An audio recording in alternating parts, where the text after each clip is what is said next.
¿Cómo era su familia de origen? Mi familia de origen era una familia humilde. Yo nací hace 65 años, o sea, hace unos cuantos años ya, en Valladolid, que es una ciudad de tamaño entre pequeño y medio en el Estado español. Mi padre era funcionario de la Administración del Estado, concretamente de la Seguridad Social, y mi madre era ama de casa. Por lo tanto, eso quiere decir que el contexto familiar en el que yo me crié pues era un contexto con unas ciertas aperturas económicas, ¿no? Y eso justificó, entre otras cosas, que todos mis estudios, desde primero de bachillerato hasta sexto de medicina, siempre fueran con beca del Estado, lo cual a su vez pues exigía un cierto esfuerzo, porque para conservar la beca tenías que obtener una nota media como mínimo de notable. Y luego, cuando acabé la carrera de medicina en Valladolid, del año 1968, un año muy famoso por otros motivos, hacía muy pocos años que se había puesto en marcha en España un sistema que se llamaba sistema de residencia, que era una copia más o menos literal del sistema norteamericano. Entonces yo tomé la decisión de abandonar mi ciudad, dejar a mi familia y marchar a Madrid, que era la gran ciudad, en la que había los primeros grandes hospitales que, dentro del ámbito de la seguridad social, iniciaron el sistema de residencias. De los más de 120 alumnos que acabamos la licenciatura en el año 68, pues yo creo que fuimos unos 6 o 7 los que decidimos abandonar la universidad y pasarnos a ver qué era aquello del sistema de formación por residencia. Yo presenté mi currículum a los dos grandes hospitales de la Seguridad Social. Bueno, al más grande de España, que era en aquel momento el Hospital de la Paz, y otro más pequeño, pero de mucho prestigio, que todavía existe, lógicamente, que es el Hospital Puerta de Hierro. Y me admitieron en los dos. Y entonces yo escogí irme al hospital más grande, al hospital que tenía más movimiento desde todos los puntos de vista, incluido el movimiento asistencial, que era el Hospital de la Paz. Y estuve concretamente 5 años, un año de interno y 4 años de formación de residente en medicina interna y en endocrinología en La Paz. Porque, claro, como es lógico, en aquella época no existía la especialidad de medicina de familia. ¿Dónde nace su vocación por la medicina? Yo, cuando estudiaba bachillerato, tenía una cierta resistencia a las matemáticas, no me gustaban. Pero sí me gustaban mucho 3 disciplinas: la biología, la física y la química. Y al final me decidí por la biología. Y realmente, en aquel momento, pensé que la medicina podía dar respuestas a esas expectativas mías personales. ¿Por qué la medicina familiar como elección para ejercer la profesión? En el año 68 no existía la medicina de familia en España. Entonces yo sí que tenía claro 2 cosas. Una, que quería dedicarme a la medicina desde una perspectiva amplia, global. Y 2, que siempre quería enfocar la medicina desde una perspectiva de servicio social, de algo que fuera útil a cuanta más gente, mejor. Y por eso escogí una especialidad de base que era medicina interna.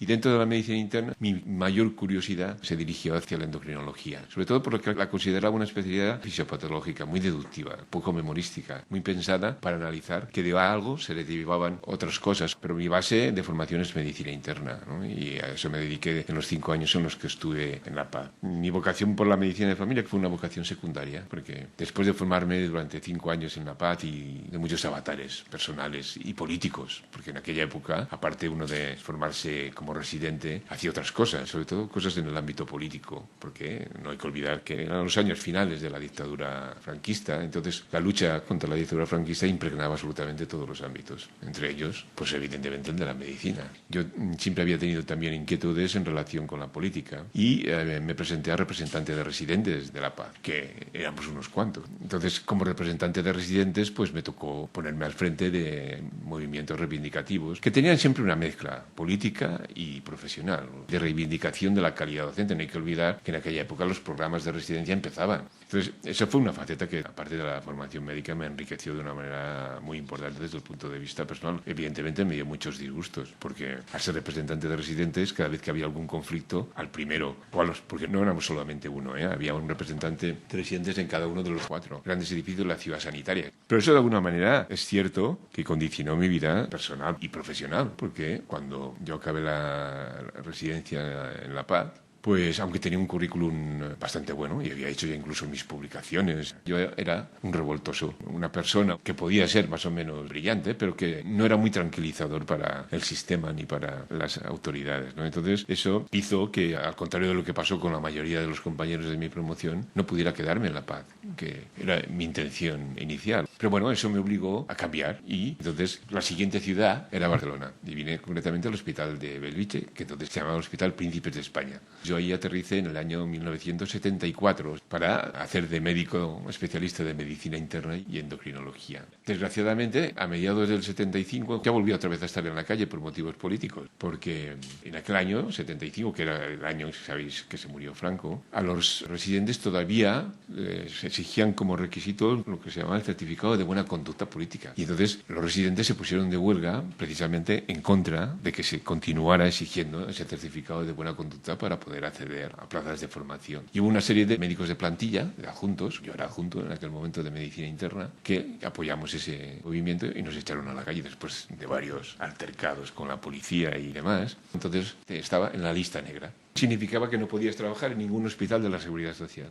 Y entonces tuve que irme a Asturias, al Hospital General de Asturias, porque no era de la Seguridad Social. Allí, después de algunos avatares también y de superar una oposición, saqué plaza de medicina interna y endocrinología. Eso era en el mes de febrero del año 1976. Ya se había muerto Franco y entonces hubo una ley de amnistía. Y entonces a mí me amnistiaron políticamente y pude volver a mi puesto de trabajo original. Y entonces decidí dejar Oviedo y volví a Barcelona y volví al Hospital de Bellvitge. Volví a reingresar, por lo tanto, en el año 1977 en mi plaza de medicina interna y endocrinología. Y en el año 78, que como sabéis es el año de la famosa conferencia de Alma-Ata, el que era entonces el secretario de Estado del Ministerio de Sanidad, el profesor Segovia de Arana, gran personalidad de la medicina española, que afortunadamente todavía está entre nosotros, asistió a la conferencia de Alma-Ata y vino con la idea de crear en España la especialidad de medicina de familia y comunitaria. Y se hizo un decreto, que salió concretamente en el año 1978, que creaba la especialidad de medicina de familia y comunitaria y la incluyó en el sistema MIR, igual que las otras especialidades. Eso quiere decir que en distintos hospitales, entre ellos el de Bellvitge, empezó a formarse la primera promoción de médicos residentes de medicina de familia. Y esa primera promoción tuvo la estupenda idea de elegirme a mí como tutor hospitalario, porque yo tenía fama de que me dedicaba mucho a los residentes, de que me gustaba mucho la docencia, me quedaba con ellos a discutir casos por las tardes y entonces me eligieron tutor. Y ahí empezó mi relación con la medicina de familia. Cuando se creó el programa de la especialidad de medicina de familia en España, el programa en sí constaba de 2 hojas. Y en eso jugaron un papel decisivo las primeras promociones de residentes de medicina de familia. Gente extraordinaria, muy innovadora, extraordinariamente motivada por la medicina de familia y que estaba dispuesta a dar todo, absolutamente todo, por construir la medicina de familia en España. Entonces, gracias a contar con este grupo, la medicina de familia en Cataluña empezó a coger un cierto prestigio importante en el conjunto del Estado.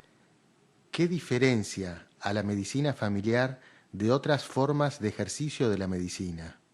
La medicina de familia para mí es la esencia del ejercicio médico, ¿no? Es el enfoque de la atención a las necesidades de salud y las que rodean a la salud de las personas en sus 3 entornos esenciales, el entorno que es propio, íntimo de la persona, y luego la familia y la comunidad. Y además con una característica que yo creo que también es esencial, ¿no? Que se ocupa o que tiene como núcleo principal no el problema, sino la persona. Tenemos un elemento tecnológico que no es tecnología pura, que es la comunicación, es hablar con el otro, que el otro sea capaz de transmitirnos lo que le pasa, lo que le preocupa y nosotros intentar ayudarle a encontrar soluciones. Y que este enfoque global o holístico, que solemos llamar biopsicosocial, de la persona es lo que impregna todo el quehacer del médico de familia. ¿Cuál ha sido su experiencia como organizador sanitario en Cataluña? Ya tengo una trayectoria inevitablemente larga en el sistema sanitario español y catalán y he desarrollado muchas responsabilidades. La mayoría de ellas siempre relacionadas con los ámbitos de la atención primaria como parte del sistema sanitario y con la formación. Muy centrada en medicina de familia, pero también con otros aspectos, digamos así, más globales que afectan, por ejemplo, a la metodología docente o la evaluación de la propia enseñanza, ¿no? Para resumir cuál es mi vista atrás acerca de mi trayectoria, lo resumiría en una palabra. Siempre mi objetivo ha sido influir, no mandar. Y siempre he pensado que influir era para lo que yo estaba más preparado. Es evidente que cuando uno manda es más efectivo, porque siempre hay desobedientes. Y quiere decir eso que el 80 al 85% de las cosas que uno dice se hacen. Y además se hacen de una manera más o menos rápida, ¿no? Cuando uno lo que hace es influir, la efectividad baja de una manera radical y por lo tanto se queda en el 10, el 20, el 30%. Y además, en general, nunca se hace de forma inmediata, sino que transcurre mucho tiempo, porque lo que uno dice o hace o piensa y transmite a los otros ha de impregnar la cultura del sistema, la organización, ha de cambiar formas, en definitiva, de ver las cosas, ¿no? Y eso es un proceso necesariamente lento, ¿no? Pero yo nunca me he sentido desilusionado por eso. He asumido siempre que soy poco efectivo porque mi objetivo número uno en mi actividad profesional ha sido la de influir. Y eso lo sigo haciendo hoy. Y ahora mi puesto de trabajo en el Servicio Catalán de la Salud, en el ámbito de la planificación y de la evaluación de servicios, es el de intentar influir sobre los que realmente toman decisiones para que sean lo más correctas posibles. ¿Cuál es el estado de la atención primaria de salud a su criterio y cuál debería ser su rol en el mundo contemporáneo?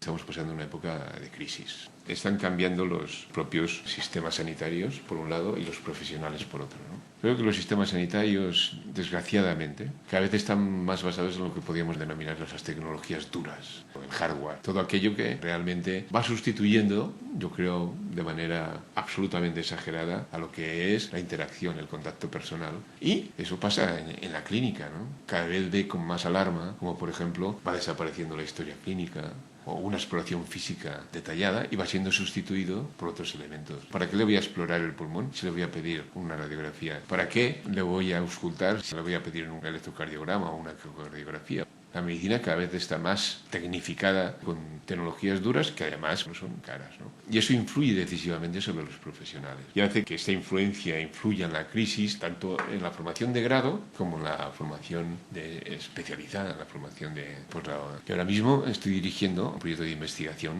financiado por el Estado que analiza en 22 facultades de medicina, estamos haciéndolo, las percepciones y las expectativas de los estudiantes de medicina sobre la atención primaria y la medicina de familia. Y estamos comprobando esto, ¿no? Que los estudiantes de medicina siguen teniendo los tres paradigmas de la medicina moderna y dura: el hospitalocentrismo, el empleo de la tecnología y de la superespecialización y la preocupación por la enfermedad.